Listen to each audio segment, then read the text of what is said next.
Breaking news आ रही है। चीन ताइवान के बीच बढ़ती टेंशन पर खबर है कि ताइवान को हराने के लिए चीन साइबर अटैक की प्लानिंग कर रहा है, जिसके लिए उसने तैयारी शुरू कर दी है। माना जा रहा है कि चीन के हैकर ताइवान के बैंकिंग सिस्टम और डिफेंस सिस्टम पर दोहरा अटैक कर सकते हैं, जिसके बाद ताइवान आर्थिक और रक्षा क्षेत्र दोनों में कमजोर हो जाएगा और चीन का ताइवान पर कब्जा करना आसान हो जाएगा। कुछ दिन पहले ताइवान के विदेश मंत्रालय ने भी कहा था कि चीन साइबर अटैक की प्लानिंग कर रहा है और एक रिपोर्ट में फिर यह दावा किया गया कि चीन ताइवान पर साइबर हमला कर सकता है। कहा जा रहा है कि चीन की प्लानिंग ताइवान में सोशल मीडिया के जरिए भ्रम फैलाने की भी है। यानी चीन का प्लान केवल हथियारों से लड़ने का नहीं, बल्कि ताइवान के लोगों का ब्रेन वॉश करने का है। पेलोसी के ताइवान से जाने के बाद चीन ने एक दिन भी चैन की सांस नहीं ली है।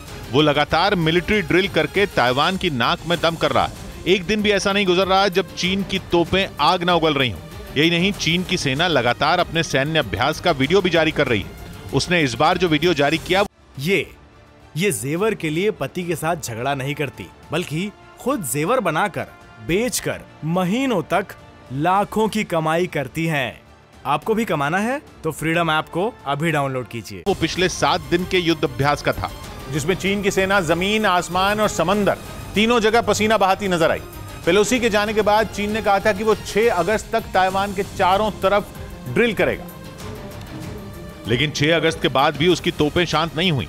ताइवान के आसपास वैसे ही मिसाइलें दागी जाती रहीं, उसकी सीमा के पास वैसे ही बम बरसते रहे और हवा में उड़ रहे चीन के विमान उसे डराते रहे। चीन ने ऐसा इसलिए किया क्योंकि ताइवान ने उसकी बात नहीं मानी, जिसके बाद ड्रैगन ने और तेज आग उगली। यही नहीं, खबर है कि चीन ताइवान को हराने के लिए परमाणु हथियार भी चला सकता है।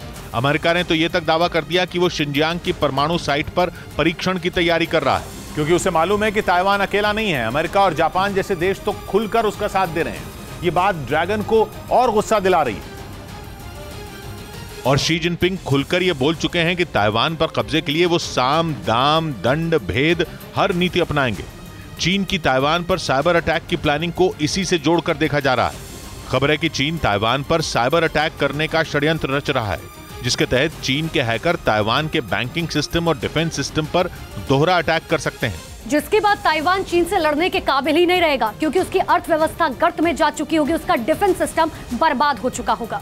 मतलब ये कि साइबर अटैक से चीन आधी जंग बिना हथियार चलाए जीत जाएगा और रही सही कसर उसकी मिसाइलें पूरी कर देंगी। लेकिन चीन की इन सारी तैयारियों पर अमेरिका की बाज जैसी नजर है और वो समंदर और आसमान दोनों जगह चीन की जासूसी कर रहा है।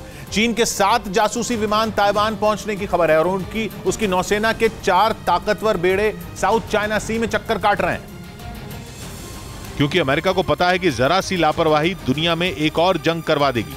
अब तक चीन केवल ताइवान को डरा रहा है, क्योंकि खबर है कि वो अपने सभी 20 लाख सैनिक जंग में नहीं उतारना चाहता। कहा जा रहा है कि अमेरिका इसी वजह से चीन पर दबाव बना रहा है। ताइवान से लौटी पेलोसी ने तो उसके जख्मों पर नमक ही छिड़क दिया।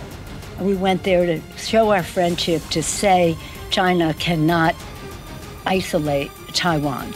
चीन को जब पता चला था कि पेलोसी ताइवान आने वाली हैं, वो अमेरिका को धमकियां देने लगा था और ये तक खबर आ गई थी कि नैन्सी पेलोसी का विमान चीन के निशाने पर था। लेकिन अमेरिका ने पेलोसी की ताइवान यात्रा नहीं टाली और पेलोसी का विमान सुरक्षा के कड़े घेरे में ताइवान पहुंचा। एक पूरा दिन बिताकर वो ताइवान से निकल भी गई। वापस अमेरिका पहुंचने पर उन्होंने 2 टूक बोल दिया कि ताइवान जाना उनके लिए गर्व की बात है। It was a remarkable trip in which I'm very proud to have traveled. यानी पहले से चिड़े बैठे चीन के जले पर पेलोसी ने नमक छिड़क दिया। यही नहीं, पेलोसी ने यह भी जता दिया कि जंग छिड़ी तो चीन को अकेले ताइवान से नहीं, अमेरिका की फौज से भी भिड़ना होगा। खबर है कि ताइवान पर चीन हमला करता है तो जापान के ओकिनावा द्वीप पर बने अपने मिलिट्री बेस से अमेरिका तुरंत मदद करेगा। वहीं जापान भी अपने युद्धपोत और F-35B स्टेल्थ फाइटर जेट को मदद के लिए उतार सकता है। मतलब हथियारों से जंग लड़ी गई तो चीन की सेना को 3 देशों से भिड़ना होगा। कहा जा रहा है कि चीन इसी वजह से साइबर अटैक वाली चाल चल रहा है, क्योंकि इससे सांप भी मर जाएगा और लाठी भी नहीं टूटेगी।